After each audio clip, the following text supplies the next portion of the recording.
Well, welcome back to our continuing series of virtual town hall meetings. Today, I'm inviting you to ask me anything. There's a hashtag for that and an opportunity to do so on all of our platforms. If you go to Facebook or Twitter at Romanoff 2020, Facebook or Twitter at Romanoff 2020, or if you're here joining me at andrewromanoff.com/live, I welcome you to this conversation. We're holding these town hall meetings almost every Tuesday at 5 and Fridays at noon Mountain Time. We had to take a little break this week from the ordinarily scheduled broadcast on Tuesday because we had our first debate. And we had our second one on Wednesday night. I don't know if Seth, who is administering these programs, can put up links to those events, but you can find them yourself if you want at 9news.com or at CBS4 Denver. They should be on our website as well if you go to andrewromanoff.com/videos. If they're not there, they will be shortly. I'll also invite you to watch the next debate on Tuesday night. That's this coming week, Tuesday the 16th. It'll be aired on Channel 7 and other outlets. That's the ABCO affiliate. And it's hosted as well by Colorado Public Radio and by the Denver Post. I wish we had more debates. We did actually have more debates, but the other guy didn't show up. As you probably know, John Hickenlooper skipped 21 candidate forums to date, which was really profoundly disappointing, not just to me and the other candidates and the organizers, but also to the audiences who were and still are expecting that the people who seek to represent them in the US Senate will show up and answer questions. That's what I'd like to do right now. So I'm inviting you to participate by posting your questions at Romanoff 2020 on Facebook or Twitter. And you can also do so if you use the chat function at andrewromanoff.com/live. I'm going to take a quick drink of water, Marco Rubio style, so that I can answer your questions a little more clearly. I want to mention I'll mention the elephant in the room, not the decorative one, but the real one. You probably know, if you followed this debate at all or watched the news in the last week, that my leading Democratic opponent, my only Democratic opponent at this point, broke state law and defied a subpoena and became the first person ever held in contempt by the Independent Ethics Commission. We had a chance to hear an apology for his misconduct from John Hickenlooper at this week's debates. We didn't hear that, of course. We didn't really hear answers to most of the direct questions that we got. And that's disappointing, in part because I'm pledged to support him if he wins the nomination. I made that clear when I joined this race in February of last year. I'm committed to supporting the Democratic nominee. There are real differences between Mr. Hickenlooper and me on matters of public policy, which we could address today. But what separates us is a narrower band of issues than what the chasm between both of us and Cory Gardner. So I don't want anybody to be mistaken about my commitment to the Democratic nomination, the goal I'm seeking here, or to support the winner if it turns out not to be me. And I will encourage you to do the same. This race is not a contest of personalities so much as public policy. And if you watch the debates we had this week, you found clear differences between us. I support bold, aggressive action to combat the climate crisis, to shift as rapidly as possible from fossil fuels to renewable energy. And as you also heard, to protect fossil fuel workers by enabling them to take jobs in the clean energy economy. I don't want to force people to pick between protecting the planet and protecting their paycheck. I know there are folks on the other side of this debate who will tell you we have to choose. They're wrong. We don't. Colorado is proving increasingly that you can have a strong economy and a healthy environment at the same time. I know it's tough to see in the midst of this pandemic, but we could put thousands of folks here in Colorado and millions across the country back to work building a clean energy infrastructure. We could take a page from the original New Deal, and instead of a civilian conservation corps, we could create a modern CCC, call it the Climate Conservation Corps, a terrific chance to not only combat the climate crisis, but also to help lift our country out of this enormous economic downturn. And that's the main point I want to make today as I invite your questions again at Romanoff 2020 on Facebook or Twitter, or in the chat feature here at andrewromanoff.com/live. I think this is one of those unique moments in American history when we will turn generations from now and ask whether we did enough, whether we tinkered around the edges, or pursued incremental reform, took tiny little baby steps, or instead, whether we met the moment. That's my agenda. Even before the pandemic hit, we'd already seen enormous structural challenges in this country, a gap between rich and poor, wider than at any point since the Great Depression, a racial inequality, not only in the justice system, which we should address today, but in healthcare, in education, in housing, in banking, in lending, in the labor market, a point at which African Americans now hold only about 1/10 the wealth on average as white families. So going back to normal isn't good enough. Business as usual wasn't working. And I hope we will seize this opportunity to deliver the kind of bold change we need. That won't happen if we just replace Cory Gardner with a generic Democrat. I'm glad a generic Democrat is beating Cory Gardner by double digits, but it's not enough just to flip the Senate from red to blue. We need to shift Washington itself from paralysis to progress. That's what our campaign is about. I'm going to invite your questions to me, and I'm going to check the first few that are rolling in here. So Allie's asking about supporting teachers and the educational system with all the changes we're facing and challenges we're facing due to COVID-19. It's a terrific question and a real challenge. I'll tell you a little bit about what I tried to do in the State House and what I think we can do going forward in partnership with the federal government. You may remember, if you were here in Colorado when I was in the legislature, I promise I won't need a rocking chair for the rest of this story, that we faced a deep recession at the time. When I became Speaker of the House, Colorado was only slowly emerging from what we viewed to be the worst economic downturn since the Great Depression. Obviously, this downturn is even deeper. But it took leadership on the part of legislators, believe it or not, on both sides of the aisle. This is where it'll sound like a fairy tale, to help lift the state out of that recession, put people back to work, and to Allie's point, help teachers and students along the way. I authored the only successful change we've made to the Taxpayer Bill of Rights in 28 years, a ballot measure we called Referendum C. We went to the ballot, we enlisted the help of a Republican governor who broke with the right wing of his own party to support our effort, and we won.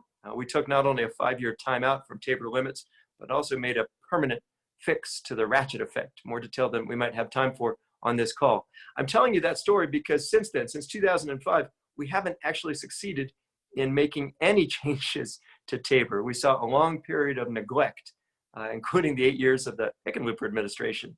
And that's one of the reasons that we find ourselves now forced to make deep cuts to education and other services. My friend Kerry Kennedy, who was state treasurer, and a group of education advocates, and I went to the ballot in 2008 to create a rainy day fund. We called it a savings account for education. The acronym was SAFE. We didn't succeed.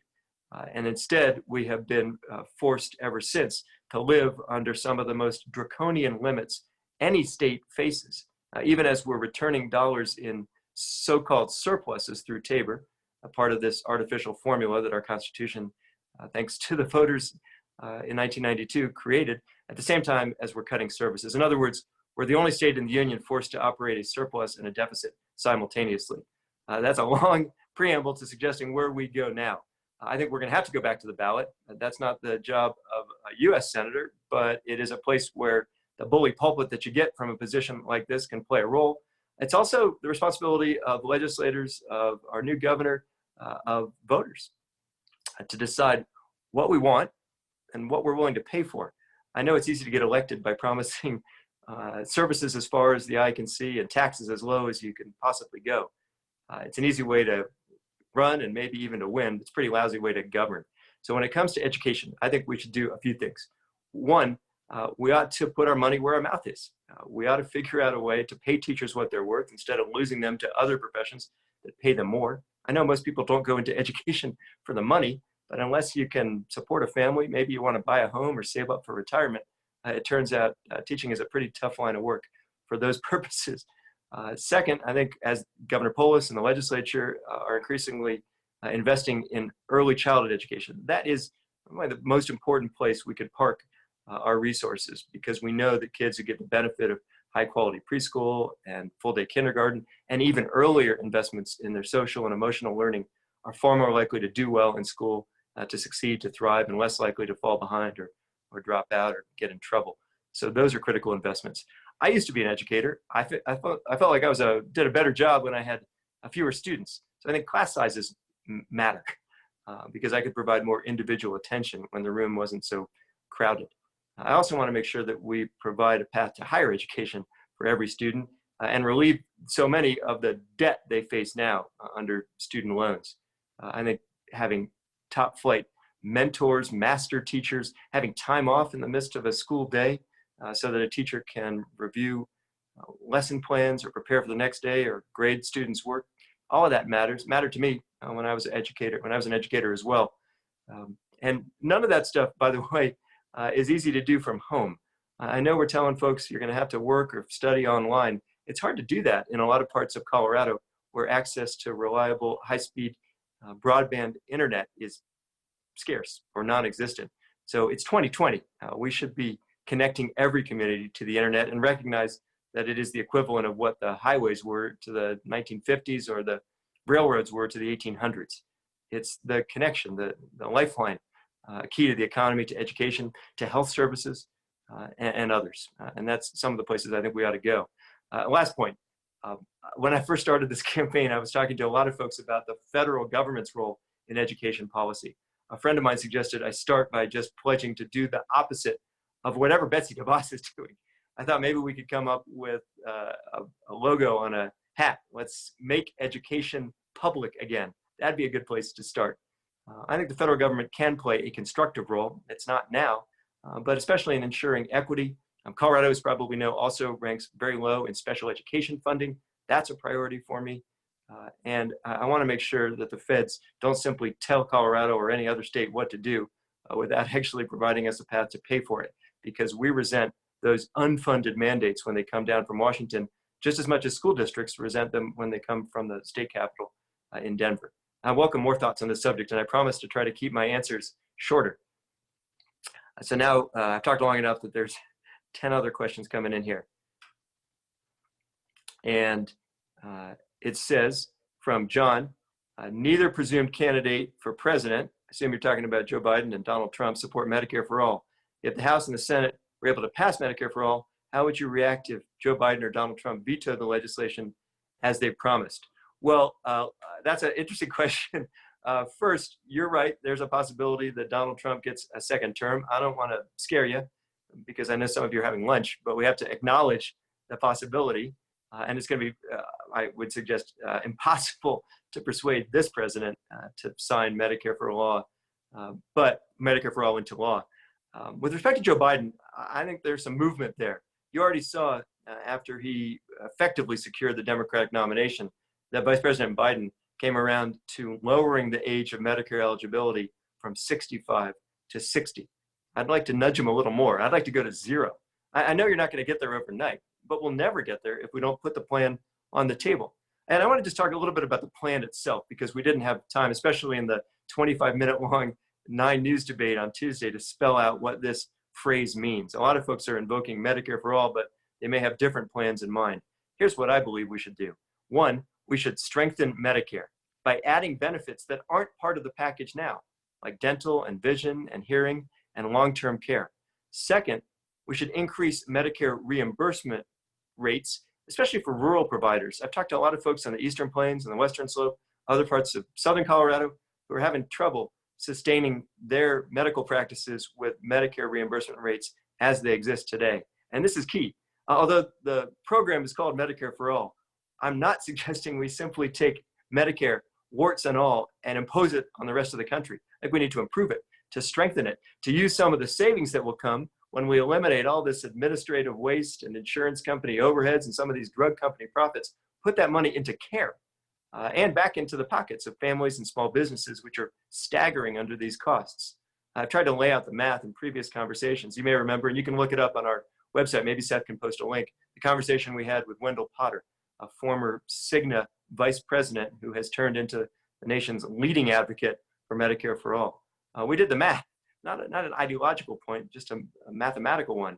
If you're spending $5,000 or $6,000 more per person on healthcare in the United States compared to our competitors in other industrialized nations, surely we ought to be able to capture some of the savings when we adopt a universal single payer system and put it back into the things that matter, including some of the benefits and reimbursement rates I just listed, as well as mental health and substance use services, which is a priority for me. The question asks, what we'll do if Vice President Biden vetoes this bill? Obviously, it's hard to imagine a 2/3 majority in the House and the Senate, a Democratic majority sufficient to override the Vice President's veto. But I think one way to get from here to there is to lower the age of Medicare eligibility over time. I'd like to make this transition as swift as possible, but also as seamless as possible.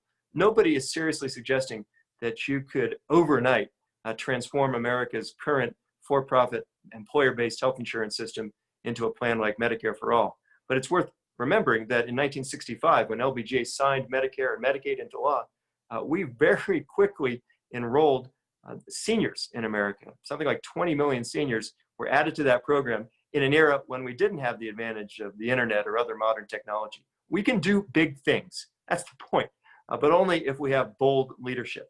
And we're missing that right now.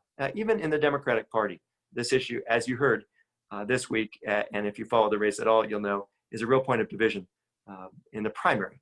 I support Medicare for all, as I've described it. John Hickenlooper and Cory Gardner do not. They too often parrot the talking points of the insurance industry in demonizing this plan, branding it as socialism, trying to figure out what the scariest words they can think of, essentially just to prop up a system that continues to bankroll a for-profit insurance industry and the drug companies. Those extra dollars we're spending on healthcare in America, the 2-to-1 ratio compared to these other countries, it's not actually making us healthier. It's just making us broke. So I think we need to acknowledge the failure in this model and put a plan on the table like the kind I've laid out to fix it, and hope to bring the Vice President, or soon President Biden, on board. And we could use your help. Okay, so I'm trying to do justice to these questions, and I know Seth will tell me if I'm talking too long. My staff is still searching for the mute button. So when it comes to, it's a couple questions here on private prisons, on ICE, on police reform, and demilitarization. So let me see if I can do justice to those in short order, and because they're worth an entire town hall. In fact, we've dedicated one to the conversation about the criminal justice system, which has become a death trap for people who are not supposed to be there for life, much less death. You can find part of our strategy around an end to police violence on the website. And if Seth's able to post that. Seth, you should chime in here, because I know I keep firing questions your way. Are you able to do that? If you unmute yourself? Like a cameo into our conversation? Yeah, absolutely. I'll post the link. Okay, so you'll find a 12-point plan that we put together to end police violence. I would suggest, as I did in our debates, that reform doesn't go far enough. We really need to examine the origins of law enforcement in the United States, recognize, much as it pains us, the pain is even deeper among the victims of police violence. Because the truth is, this conversation about police brutality isn't new. George Floyd's murder wasn't an isolated incident. You can go back all the way to the days of slave patrols to recognize that the unholy connection between law enforcement and racial injustice dates to the beginning. What I think we ought to do instead is shift more of these resources from the criminal justice system and the police departments instead to programs that might actually prevent and treat some of the problems we're seeing. One of the most promising models I've seen is called a co-responder model. When you take a mental health professional to arrive at the scene of what, as often as not, is not a public safety problem so much as a public health problem, that often defuses the situation. I promoted that model when I was the president and CEO of Mental Health Colorado for the last 4 years. I think a lot of law enforcement officers would tell you they welcome the help of a mental health professional, because they're not trained to address these problems. And that's part of the problem too. Look, when an officer in Minneapolis put his knee on the neck of George Floyd for nearly 9 minutes until he was dead, something profoundly broken had already taken place. The problem is that officer should never have been on the force in the first place, nor should the officers who stood by and did nothing and abetted that murder. So we need a much more effective system of training and recruiting, of screening and hiring officers who reflect and respect the communities they serve. Yes, we ought to be banning chokeholds and strangleholds. Yes, we ought to be requiring body cameras and more transparency and full accountability. And yes, we ought to create independent oversight boards with the authority to discipline officers who commit misconduct. Those are some of the steps I've listed on our website at andrewromanoff.com. But none of those steps is going to solve this problem at its heart unless we have a serious conversation about demilitarizing our police departments and restructuring law enforcement from the ground up. The federal government can play a constructive role here and has an obligation, especially when it comes to the protection of civil rights. We saw more progress plainly on that front under the previous administration, but not enough. I don't think any of us has done enough. And that's, I think, the most difficult part of this conversation for people who have benefited from privilege, as I have, recognizing that we didn't get here on our own. I feel a little bit like the turtle on the fence post in the story from folklore. You don't exactly know how the turtle got there, but you're pretty sure he didn't get there on his own. So we got to come to grips with the racial injustice that forms America's original and persistent sin and root it out in every walk of life. When we say Black Lives Matter, we're not just repeating a mantra, in other words, or equating it to the generality that all lives matter. That's not what this movement, this moment, this fundamental right is about. It's a recognition that centuries of oppression and segregation and discrimination, starting in slavery and continuing in other forms to this day, have made America profoundly unjust for too many of our African American brothers and sisters and others, and recognize that we have an obligation every day, not just to say Black Lives Matter, but to act like it and to deliver justice and equality for all. That includes, by the way, our approach to immigration policy. And I want to talk a little bit about the question around ICE. I've proposed throughout this campaign and repeated again at our debate this week that the agency itself ought to be dismantled and its lawful responsibilities transferred to other agencies. There is a role, of course, for us to stop human trafficking, to combat terrorism. But the agency called ICE has been, to my view at least, hopelessly compromised by corruption and mismanagement, has lost the integrity it needs to function effectively. One last point, and this was the conversation we had at a town hall with the ACLU not long ago. When it comes to not only ending the practice of caging children and tearing families apart and criminalizing our immigration policies, but when it comes to the criminal justice system itself, we got to recognize there are a lot of folks behind bars who do not pose a threat to public safety. Some of them, frankly, are senior citizens. We've turned our prisons into nursing homes in many cases because of crimes that folks committed decades ago and for which they were sentenced often to unjust terms, partly, again, as a result of the racial inequity that pervades our criminal justice system. So to my mind, at least, and to the point of the ACLU's lawsuit, we had to look at ways to identify those folks who do not pose any threat to public safety and help them get out and return to civilian life. The same is true with respect to our drug policy, because incarcerating folks on account of a possession charge, on account, in effect, of a substance use disorder or a mental illness for that matter, is the most expensive and least therapeutic decision we could make. Turning our jails and prisons into warehouses for Americans in those circumstances is not sustainable. And I mentioned one of our forums, a conversation I had with the sheriff up in Boulder. He said, I run the largest mental hospital in my community. It's called the county jail. That cannot be the right approach. So we need to make more progress on that front as well. I'm a big believer in the value of prevention and treatment, preventing and treating mental health and substance use disorders instead of stigmatizing them or criminalizing them or simply ignoring them as we've done. I want to make sure I'll speed along here. Evan's asking, who's playing the piano music in our commercial? I don't know the answer to that. I know I invited you to ask me anything, and now you've asked me a question I can't answer. Kevin's asking, from Evan to Kevin here, how environmentally oriented, it loves how environmentally oriented I am. Tell us how you're different from Hickenlooper. This is the #1 question we get throughout the campaign, at least since John and I emerged as the last two candidates. And look, I'm glad for the support we've gotten from environmental organizations across the country and here in Colorado. Glad to have the support, for example, of Bill McKibben, one of our guests, and I'll ask Seth to post this conversation too. Bill McKibben, founder of 350.org, one of the world's leading climate champions and environmental advocates. But I feel like for all of us, if you live on Earth, the environment and the climate need to be your top priorities, or at least among them. There is no planet B, as the hashtag has it. John and I differ. John Hickenlooper and I differ on this front. And I'll spell this out as plainly and succinctly as I can. I support the Green New Deal. He does not. I've signed the No Fossil Fuel Money pledge. He has not. And it's worth pointing out, you can watch this video exchange too, that I'm not sure John actually understands the pledge itself. He bragged at our last debate about his refusal to accept contributions from oil and gas companies themselves. That's true. He doesn't. Neither do I. Neither can any candidate in America, because direct campaign contributions from corporations are illegal. So he was taking credit for something that he's not allowed to do.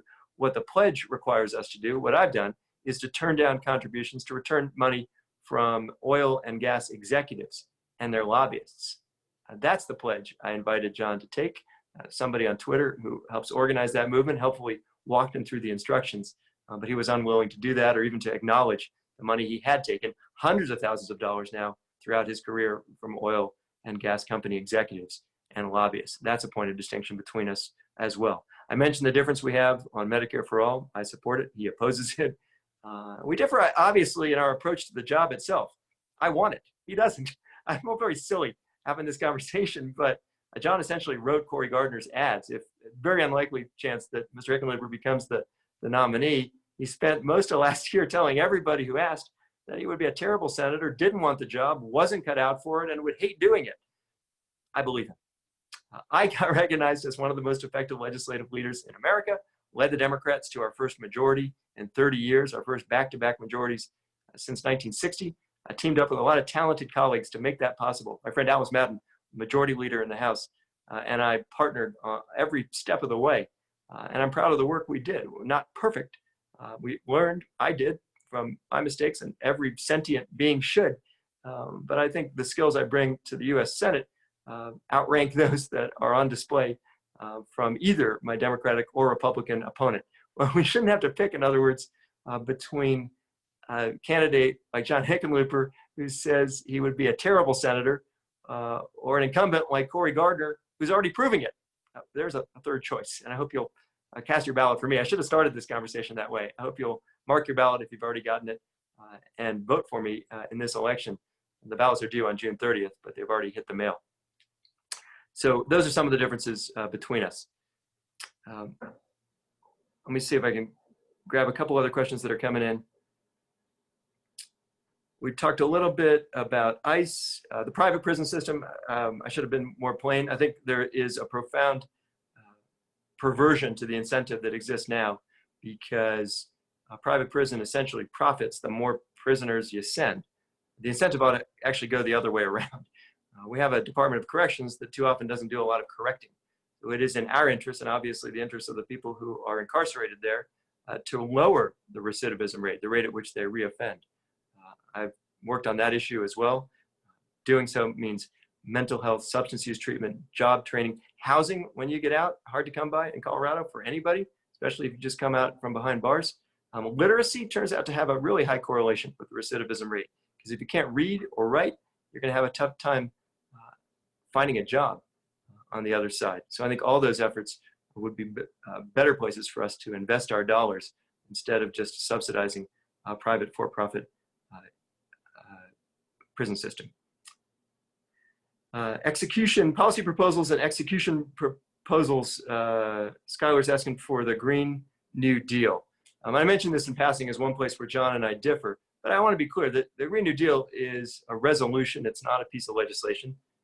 It is an aspirational document that lays out a path, a blueprint, a green print toward a clean energy future.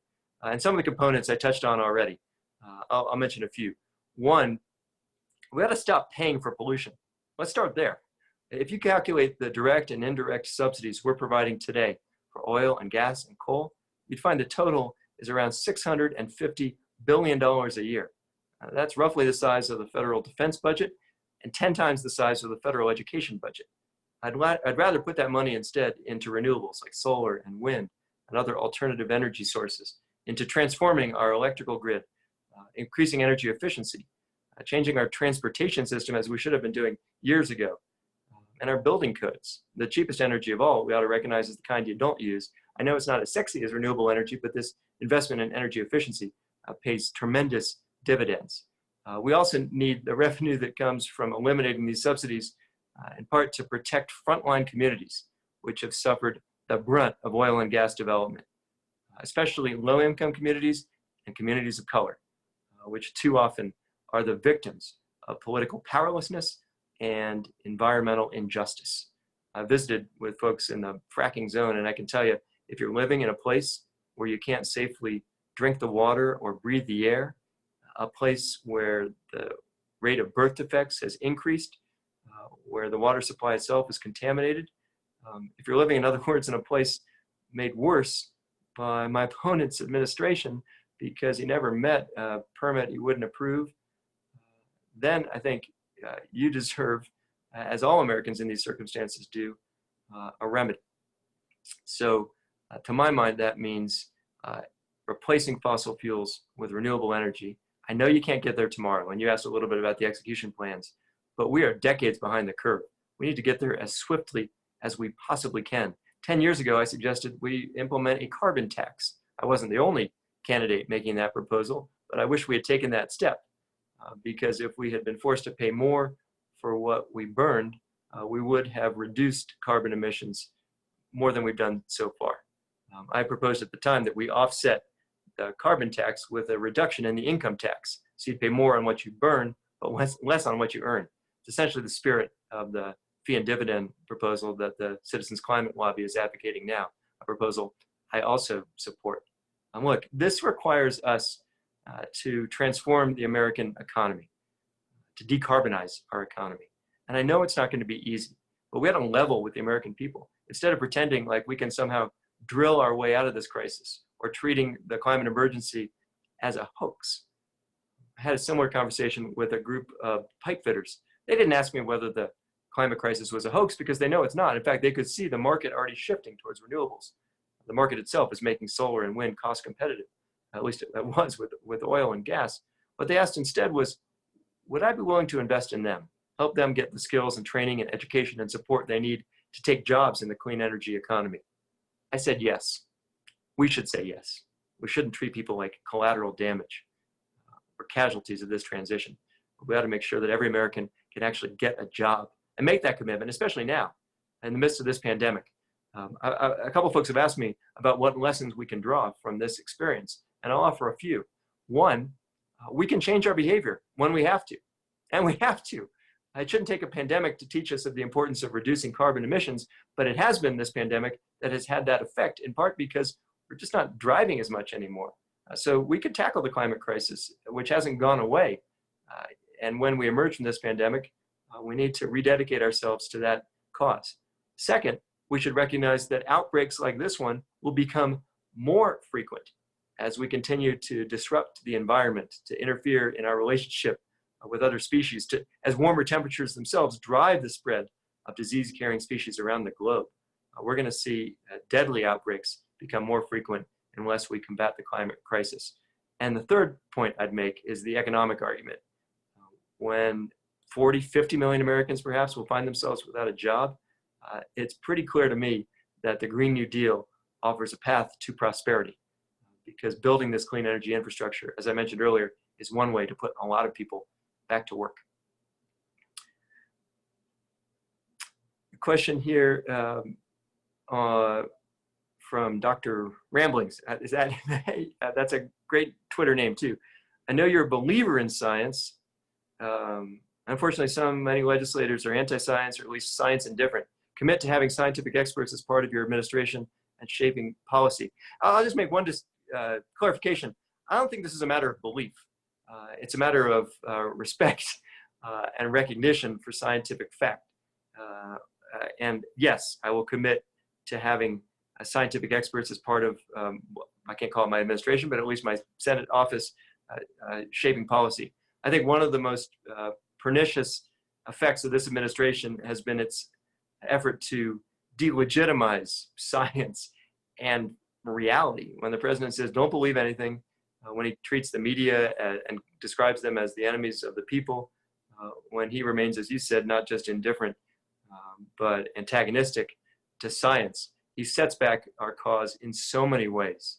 We're losing ground that's going to be very hard to make up, particularly on the climate crisis. So yes, I'd like to restore the role of science as grounding for public policy.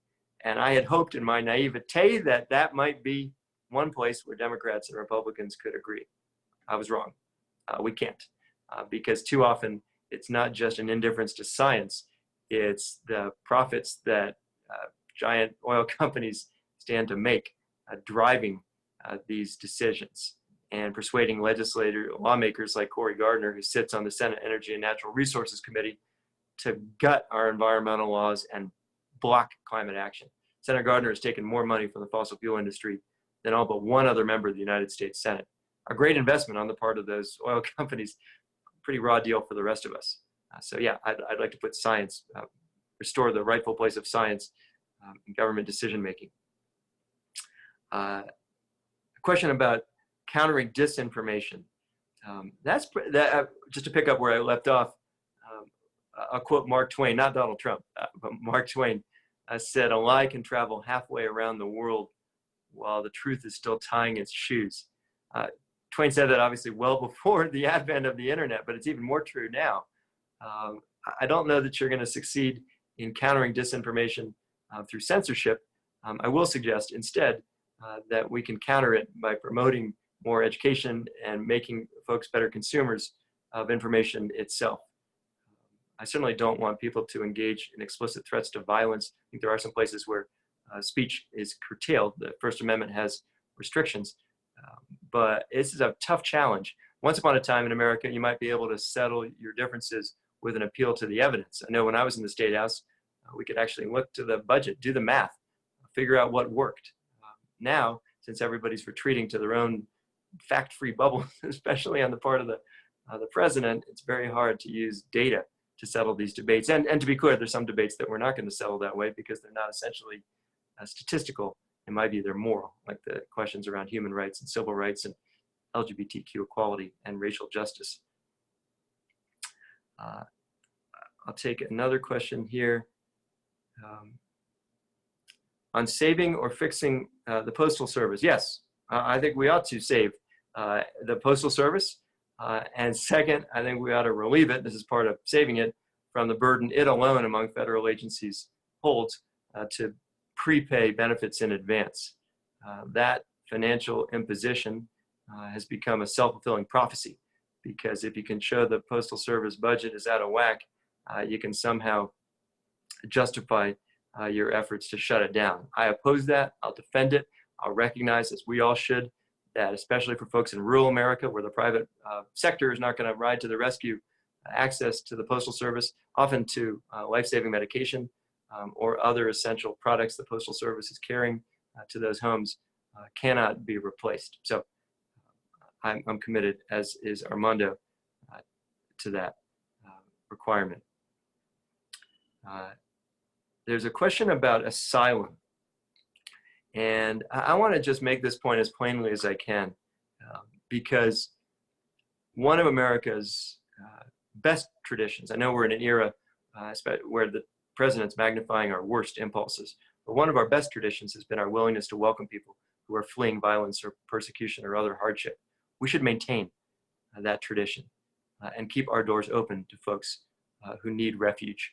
When the president describes asylum as a hoax and declares the country full and suggests, as his administration did, reducing the number of admittances under these refugee programs to zero, he not only undermines our moral standing around the world, he dishonors our heritage here at home, and he undermines our economy, because the truth is refugees, immigrants are contributing more to the economy than they're consuming.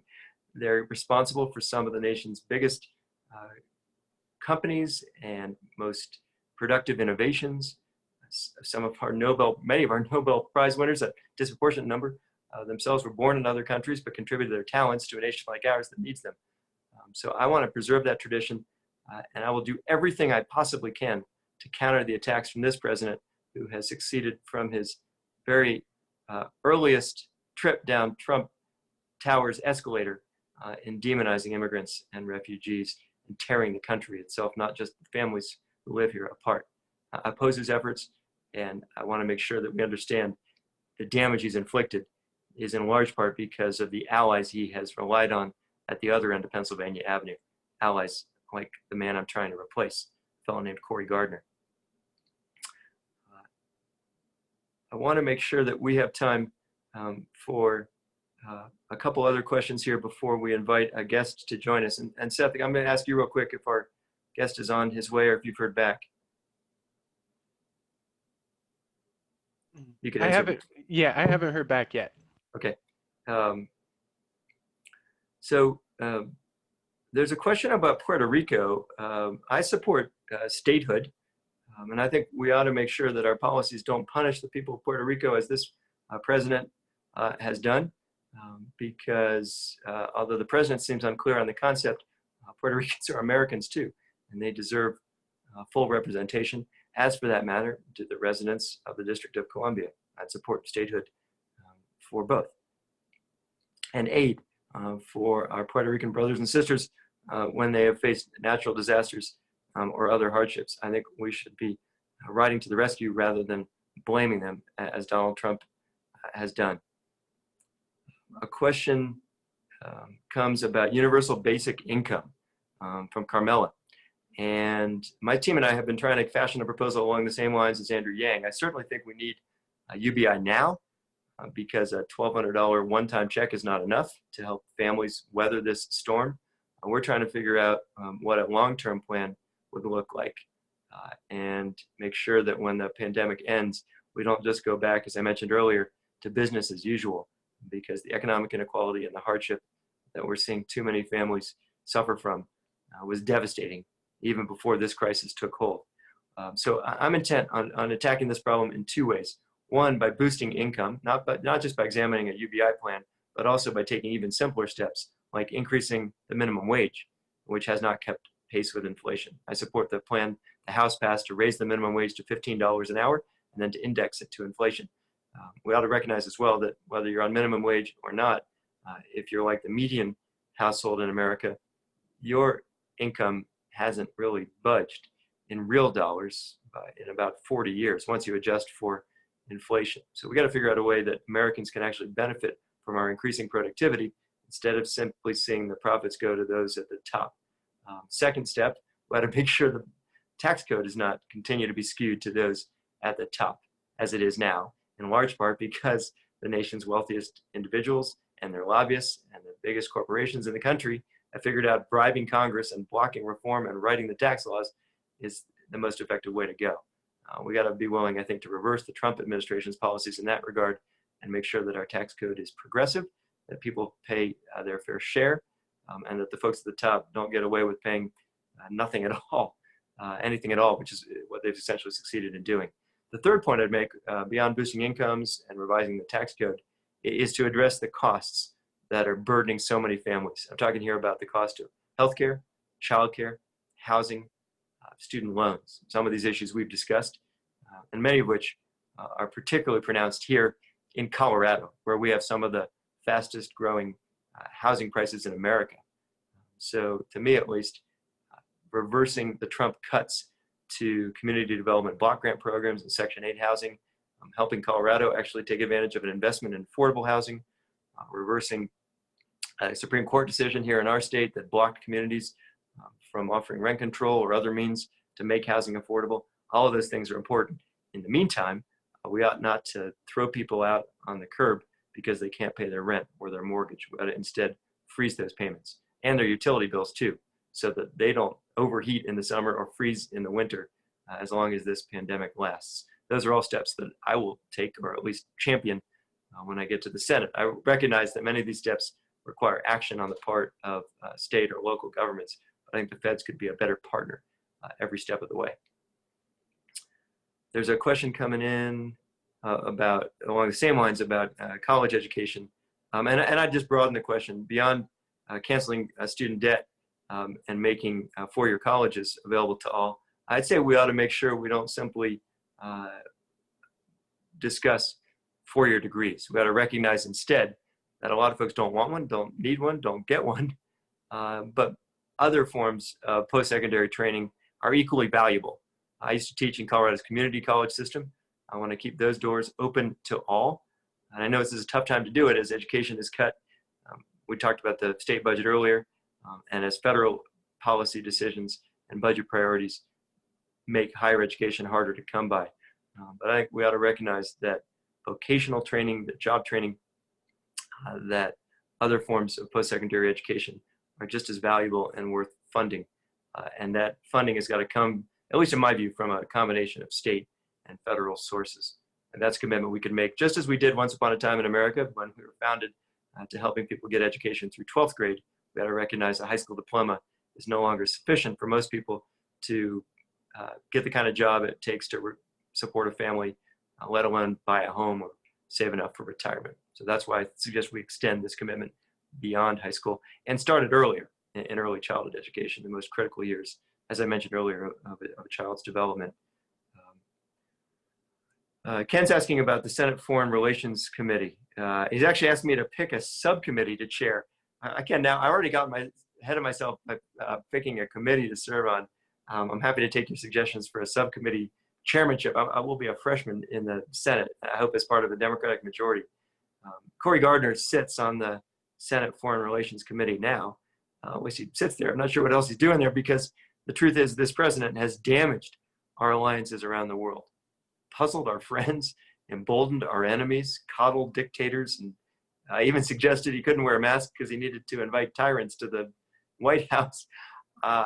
Like, if you were charitable, you'd describe the president's foreign policy as, at best, improvisational, but it's much worse than that, because I think he has disregarded the fundamental values that ought to drive our foreign policy: our respect for human rights, for democracy, for the rule of law, and the promotion of peace. All of the values I would bring to my role if I serve on the Senate Foreign Relations Committee. I have some experience in this field, and we got a question about this during the debate. I started my career in some ways when I left college, graduated, and moved to Nicaragua. I spent some time in several countries in Central America, but the experience I had in Nicaragua really has shaped my life ever since, in two ways, just to reflect on Ken's question here. One, because I moved to that country in the wake of a very brutal civil war that our own nation helped finance. And second, because of an experience I'll share with you in the time we have left. I had a chance to teach English in a little rural high school on the coast of Nicaragua. I had a sort of a makeshift classroom that I papered with magazines written in English. It was an immersion method that I was approaching at the tender age of 22 or 23. And at the time, I gave my students an assignment. I asked them to tell me what job they hoped to pursue when they grew up. I said, tell me what you want to do when you grow up. I wanted them to use their imagination and their English. One of my students began his essay by telling me what he hoped to do if he grew up. Not when, but if. Because growing up wasn't a guarantee for a young man in Nicaragua at the time. And I thought about that 30 years later, and ever since. How many other talented kids in Nicaragua, in Central America, here in the United States, or in other parts of the world will never have a chance to fulfill their potential, not because some fault of their own, but just because of the luck of the draw. That's not right. And I've dedicated my life since then to trying to remedy that injustice and make it possible for every kid to thrive, to enjoy, in other words, the same kind of basic opportunities that my mom and dad gave me: a solid education, a stable source of health care, a safe place to live and grow up. I think we can do that in this country, especially here in the richest nation on the face of the earth, but not at this rate. And when I get to the US Senate, I'll remember that story, as I do now, and I'll remember the stories that so many of you have shared. I know our time is short, so I want to just suggest this.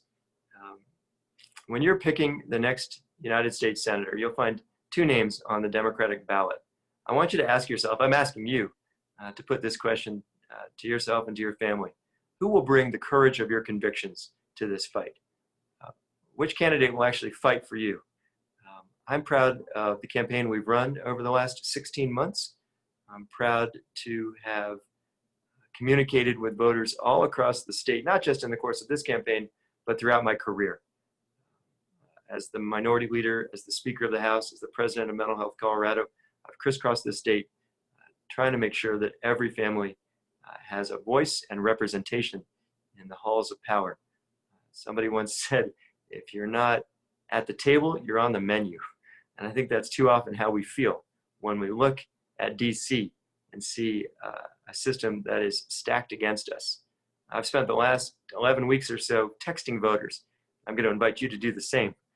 We've had conversations every day, every night, every weekend, my staff, my volunteers and I, with people from all walks of life who are in a world of hurt.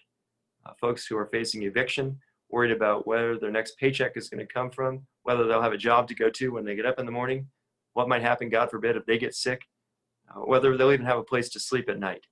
Those stories shaped me. This has been a very gripping experience, this pandemic, and the approach we've taken to this campaign. And I happen to believe if every member of the U.S. Senate and the U.S. House took the time to listen to their constituents, as we're trying to do, a whole different set of decisions might emerge from Washington, D.C. That's not the way the system works. Too often, of course, if you run for office, whether you're a Democrat or Republican, you spend most of your time scooping up corporate cash on the East Coast, the West Coast, or flying over the states like ours in between. I think that profoundly distorts your view of the world. It warps the decisions you make, and of course, it dramatically narrows the pool of candidates who run and those who win. We're taking a different approach, trying to show that a people-powered, grassroots, PAC-free retail campaign can compete and win against the national political establishment. I hope you'll help. I'm asking you in closing to do a few things. One, to return your ballot before June 30th, today if you can, and mark my name to win the Democratic nomination for the Senate. Second, to contact other voters. You can do that by going on the tab on our website at andrewromanoff.com called Get Involved. We're going to ask you to phone voters, to text voters, or to co-host an event like this. We're holding virtual house parties every night, multiple times a week. So if you're able to do that, to bring some friends into a conversation, I'm all game. I'm all in. Third, once you're done contacting voters and casting a ballot, I'm asking you to contribute to the campaign. This is a really expensive proposition. We know that we're up against a lot more money on the other side, and we're not going to be able to match my Democratic opponent dollar for dollar. But I'll make this point. We don't have to. We just have to stay on the air and bring a message to voters, many of whom are not on this call today. I hope that you'll chip in. You can do that by going to andrewromanoff.com/yes. One last point. When I win the Democratic nomination, I know that we'll have a lot more friends the next day. All the forces on the other side of this race have pledged to me as well that should I win the primary, they'll back our effort too. We're not going to start taking PAC money then, but we will find contributions flowing in from across the country. Enough money, frankly, to compete with and beat Cory Gardner, to plaster my name all across the airwaves. You'll be sick of hearing from me by November. So I hope you won't fall for the argument that somehow the guy with the most money or the most name recognition is the only guy who can beat Gardner.